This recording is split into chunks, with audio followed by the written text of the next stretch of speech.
এই আবরার ফাহাদ থেকে শুরু করে বিভিন্ন সময় বিভিন্ন নেতাকর্মী, শুধু বিএনপি নেতাকর্মী যে গুম খুনের শিকার হয়েছে ব্যাপারটি এমন নয়।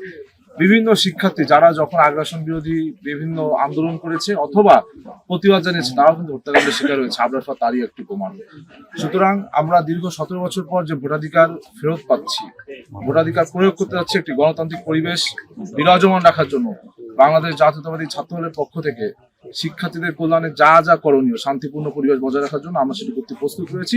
একই সাথে আপনারা দেখেছেন যে 17 বছর পর ভোটাধিকার ফেরত পাওয়ার ঠিক আগ মুহূর্তে পোস্টাল ব্যালটে বিভিন্নভাবে ডাকাতি হচ্ছে। বহির্বিশ্বে পোস্টাল ব্যালট নিয়ে বিভিন্ন প্রশ্ন উঠেছে। এমনকি যে ব্যালট পেপার গুলো রয়েছে জাতীয় নির্বাচনে, সেই ব্যালট পেপার নিয়েও কিন্তু প্রশ্ন উঠেছিল। প্রশ্নের মুখে সেই ব্যালট পেপার গুলো নতুন করে করা হচ্ছে। সুতরাং আমরা চাইবো আপনাদের মাধ্যমে বার্তা দিব, শহীদ আবরার ফাহাদ থেকে শুরু করে চৌধুরী আলী, ইলিয়াস আলী তারপর সহ যারা গুম খুনের শিকার হয়েছে, সকলের রক্তের বিনিময়ে, সকলের আত্মত্যাগে এবং হাজার হাজার ছাত্র জনতার রক্তের অর্জিত যে আজকে গণতন্ত্র আমরা ফিরে পাচ্ছি, এই গণতান্ত্রিক যে যাত্রা শুরু হয়েছে, যাত্রা যেন কোনোভাবে কলুষিত না হয়।